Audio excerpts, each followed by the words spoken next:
Friends, இன்றைக்கி நம்ம செய்ய போகிற ரெசிபி பார்த்தீங்கன்னா ஒரு ஹெல்த்தியான முருங்கைக்கீரை கூட்டு தான். ஒரே மாதிரி செய்யாமல் டிஃப்ரெண்ட்டாக செய்யலாம். வாங்க இந்த ரெசிபியை எப்படி செய்யலாம். இன்றைக்கி நம்ம செய்ய போகிற ரெசிபிக்கு ஒரு மிக்ஸி ஜார் எடுத்துக்கலாம். தோரம்பருப்பை ஒரு 10லேருந்து 15 நிமிஷம் ஊற வச்சுருக்கேன். ஒரு 1/4 டம்ளரை இதுக்குள்ளே போட்டுக்கலாம். ஒரு 4 பல்லு பூண்டு போட்டுக்கலாம். 2 காஞ்ச மிளகாய் போட்டுக்கலாம்.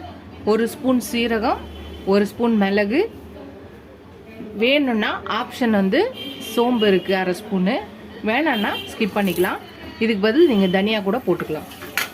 அதுக்கப்புறமா ஒரு 2 பத்தை ஒரு கை தேங்காய் போட்டுக்கிறேன். தேங்காய் போடலனாலும் பரவாயில்ல. இப்போ நல்லா பேஸ்ட்டாக அரைச்சி எடுத்துகிட்டு வந்துடலாம். அரைச்சி எடுத்துகிட்டு வந்தாச்சு. இது ஒரு பக்கம் இருக்கட்டும். ஒரு கடாய் வச்சுக்கலாம். அதில் ஒரு 2 ஸ்பூன் எண்ணெய் ஊற்றிக்கலாம். கடுகு 1 ஸ்பூன் போட்டுக்கலாம். சீரகம் 1/2 ஸ்பூன் போட்டுக்கலாம்.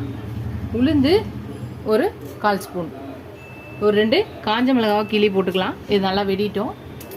கடுகு வெடிச்சிடுச்சு. இப்போ வெட்டி வச்சுருக்க ஒரு பெரிய வெங்காயத்தை போட்டுக்கலாம். இதை வதக்கிக்கலாம்.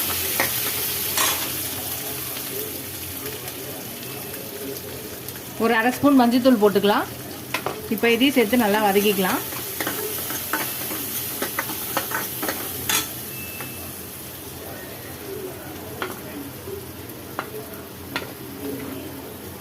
இப்போ வெட்டி வச்சிருக்க ஒரு பெரிய தக்காளி அதையும் போட்டுக்கலாம். இப்போ இதையும் சேர்த்து நல்லா வதக்கிக்கலாம்.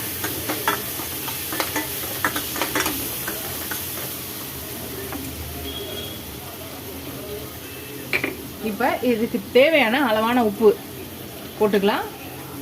இதையும் சேர்த்து நல்லா கலந்துக்கலாம். இது நல்லா கொஞ்சம் வதங்கட்டும். வெங்காயம் தக்காளி வதங்கிடுச்சு. இப்போ நம்ம அரைச்சி வச்சுருக்க இந்த பேஸ்ட்டை இதில் ஊற்றிக்கலாம். கொஞ்சம் நிறைய தண்ணி ஊற்றிக்கோங்க. கட்டி தட்ட ஆரம்பிச்சிடும். பருப்பு தேங்காயெலாம் அரைச்சி ஊற்றிருக்கோம். அதனால் கொஞ்சம் தாராளமாக தண்ணி ஊற்றிக்கலாம். போக போக கட்டியாக ஆரம்பிக்கும்.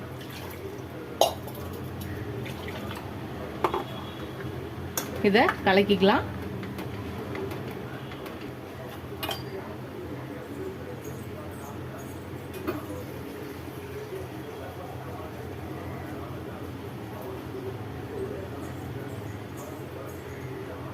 எல்லாத்தையும் கலக்கியாச்சு. லைட்டாக ஒரு கொதி வரட்டும். ஒரு 2 நிமிஷம் கொதிச்சிச்சு.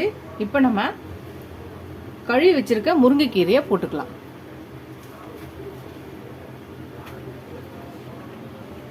எல்லாத்தையும் நல்லா மிக்ஸ் பண்ணிக்கலாம். இப்போ இந்த முருங்கைக்கீரை இதுலேயே நல்லா வெந்து வரணும். வேகிற வரி இதை நல்லா கொஞ்சம் கொதிக்க விடலாம். இது கொதிச்சு இந்த முருங்கைக்கீரை வெந்துச்சுன்னா ரொம்ப டிஃப்ரெண்ட்டாக ஈஸியாக டக்குன்னு ஒரு பருப்பு வேக வைக்காமல் நம்ம ஒரு கீரை முருங்கைக்கீரை கூட்டு, ரொம்ப ஹெல்த்தியான ஒரு கூட்டு ரெசிபி. ஒரே மாதிரி நம்ம முருங்கைக்கீரை செய்யாமல் இந்த மாதிரி டிஃப்ரெண்ட்டாக ஒரு வாட்டி செய்யலாம். ஒரு ஹெல்த்தியானவும் டிஃப்ரெண்ட்டான வேலையை செய்யலாம். இது நீங்கள் இட்லி தோசைக்கு கூட தொட்டுக்கலாம். ரொம்ப நல்லாவே இருக்கும். கொதிக்கட்டும். அதுதான் ஃப்ரெண்ட்ஸ், நம்மளோட முருங்கைக்கீரை கூட்டு ரெடி ஆயிடுச்சு. ரொம்ப டிஃப்ரெண்ட்டான ஈஸியான வேலை. நீங்களே இந்த முருங்கைக்கீரை கூட்டு ட்ரை பண்ணி பாருங்கள். ட்ரை பண்ணி பார்த்துட்டு எப்படி இருக்குன்னு சொல்லுங்கள். ஃபஸ்ட் டைம் என் சேனல் பக்கம் சப்ஸ்கிரைப் பண்ணிட்டு பாருங்கள். இதுவரை சப்ஸ்கிரைப் பண்ண எல்லா ஃப்ரெண்ட்ஸ்க்கு தேங்க்ஸ். கண்டிப்பாக இந்த ரெசிபி ட்ரை பண்ணுங்கள். ரொம்ப ஈஸியாக சிம்பிளாக பருப்பே வேக வைக்காமல் டக்குன்னு செய்யக்கூடிய இந்த முருங்கைக்கீரை ரெசிபியை இதோட அடுத்த ரெசிபியில் பார்க்கலாம். டாடா பாபா ஃப்ரெண்ட்ஸ்.